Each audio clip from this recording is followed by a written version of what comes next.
Episode 12 of The Judge from Hell begins with the police showing up at the burning car location. The body is charred black, so they need to wait for the autopsy report to be certain on anything. There is a note, though, that incriminates Xianho's father and brother, but of course this was planted by Bitna. Taijiao and Jijul are both questioned by the cops, who bring up that the cameras back at their house were offline.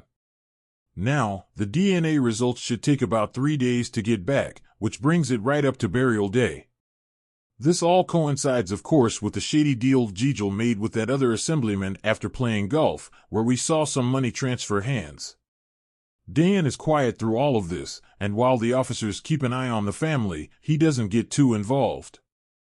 Bitna, though, shows up at the funeral and calls the family out for a lack of emotion and a quick congratulations. She also comments how they're not particularly emotional, so Jijul goes the opposite way and doubles down on theatrical grieving outside. Meanwhile, the police get the results back and the DNA doesn't match that of Xianho. It turns out he's still alive and not killed in the car as we were led to believe. Instead, Xianho shows up at the station and decides to hand himself in. We then cut back 4 days ago. Bitna sits down with Dan and explains that he has evidence surrounding the Jay serial killings. At the motel, it's now apparent that she decided to use Xianho as bait to catch the real Jay.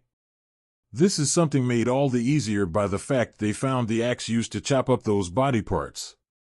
Bitna knows that he's the runt of the family and could easily be killed, so she bargains with him and decides he should turn himself in, bargaining that Jijul and Taijiao won't help him if he does so.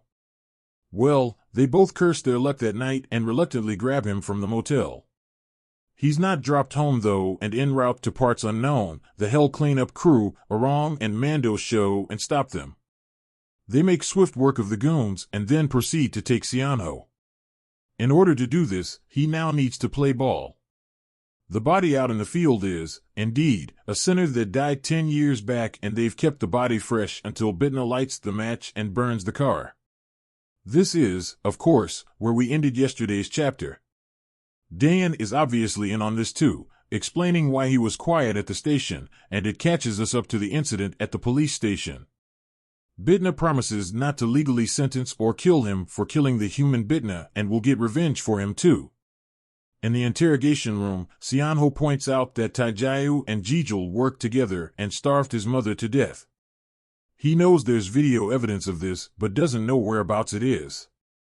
News reaches Taijiao of the axe, at the same time as news reaching the officers that Taijiao's bribe to the assemblyman was actually to help smooth over the redevelopment plans for Wangchen. Yunxiap has restored a clip, and this, coupled with confirmation that Dan actually leaked info of the axe to Taijiao on purpose, puts their plan into action. All of this is designed to rattle Taijiao and get him to make a mistake. Jijul perks up, though, when his son reveals that he's actually got the Kylum. And just like that, checking the vault, Jijul realizes that Bitna has been inside the vault. He also starts to understand who she is as well. One thing she didn't see, though, was a hidden compartment keeping their mom on ice. Jijul brings up Bitna's ties and promises to make arrangements here. If he passes over the Kylum, Jijul will send Taijiao out of the country and away from possible incrimination. Taijiao grabs the Kylum, and he does so just as Bitna is checking her mirror and sees where it was hidden. Taijiao heads back to his father and, after getting all of his stuff in order, hands over the Kylum. Only, Taijiao suddenly brandishes a gun and fires.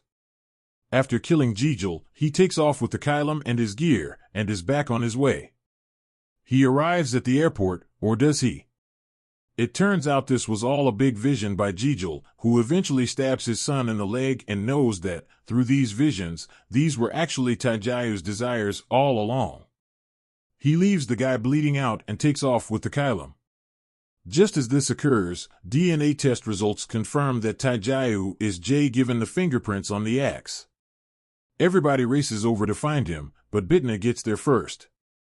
She races into the vault, where she finds Jijul working on sorting this perfect body out with the Kylum.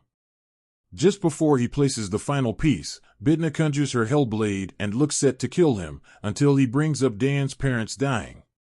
Jijul explains that he was injured during his escape from hell and found Taijayu over at the real Jijul's mansion. He was never good enough for his dad, and Satan decided to use this bloodthirstiness to seize his opportunity. It works well, given Taijayu killed the real Jijul, prompting Satan to jump in and decide to possess his body. In order to let Taijayu live, he's forced to do Satan's dirty work by killing for Satan. He's tasked with bringing body parts over to Satan. In exchange, he'll rise up to be a big deal in the family and get the love he's always cherished. Jijul then tries to manipulate Bitna, encouraging her to seize immortality for herself, given it would allow her to be with Dan.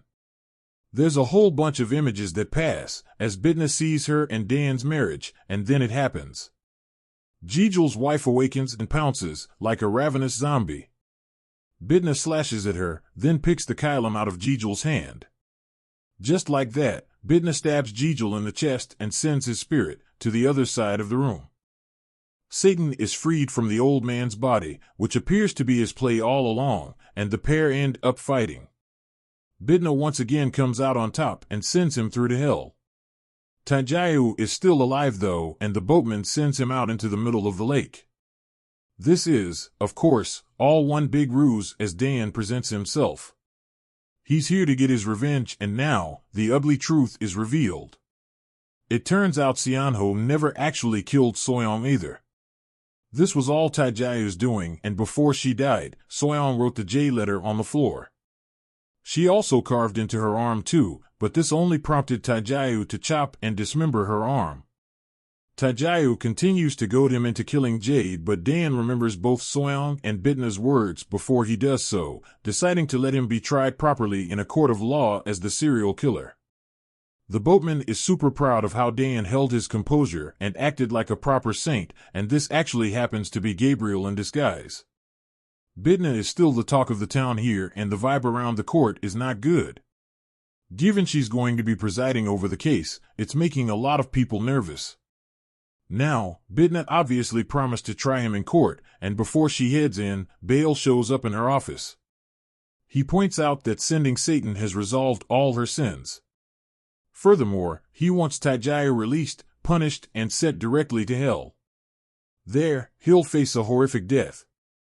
Bitna heads out and immediately speaks to the courtroom, deciding there will be no trial after all. So this episode resolved some crucial questions we had surrounding the central mystery, including who Jay is and how the serial killer operated. It was perhaps obvious that Jijul was going to be Satan, given his unusual behavior toward Bitna, but he unceremoniously gets dumped, as does Jay, in this chapter. With 2 more episodes left, I'm guessing we're going to see more context surrounding Bitna's decision to either go back to hell or try to stay on Earth with Dan. As we've seen from these fake-out endings with twists galore, I'd imagine Bitna is declaring there will be no trial because Taijayu is immediately going to serve life behind bars or be given the death penalty. The series has certainly left us room to speculate how things are going to transpire, especially with so much time to play with.